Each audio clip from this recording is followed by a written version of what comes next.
For our audience, I want to give them an example of some of the misinformation that can be spread in the wake of something like this.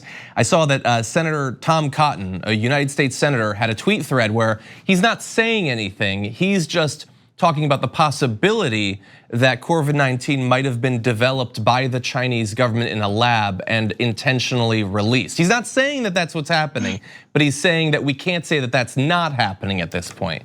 What did you think about that? Yeah, so it's in times of public panic that you start getting these conspiracy theories, and I've heard more than that as well.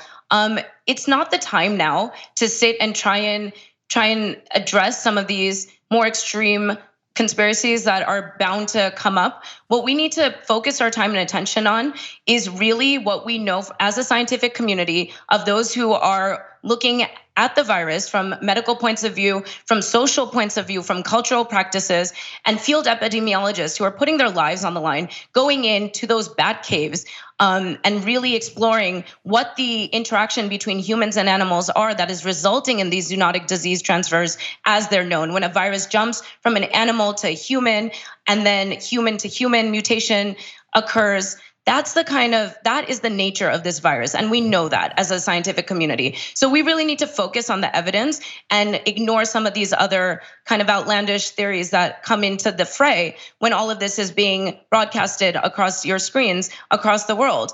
This is the time to, while we have the world's attention, to really get everyone to focus on proactive prevention. It is gonna cost so much less if we are able to share information and to survey and to recognize that we are a shared planet where we are transporting each other's cultures, issues, diseases, foods, all of it at a rapid pace. So we need to help and share information to prevent when some sort of transfer may not be in our best interest, like this COVID-19. So getting this on people's radars, using this opportunity, seeing that this is the time that we're paying attention as a global populace to make the effort to redirect attentions to being proactive, to improving human behaviors, to recognizing that we probably shouldn't be bringing animals that we have not historically interacted with into the wildlife trade, into open food markets where they could be interacting in environments that aren't natural. These are breeding grounds for new viruses and lethal viruses.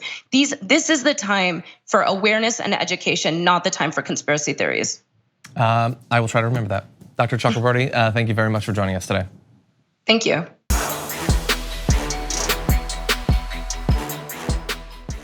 Check out the Damage Report podcast each day, wherever you get your podcasts, whether Pocket Casts or Stitcher or iTunes.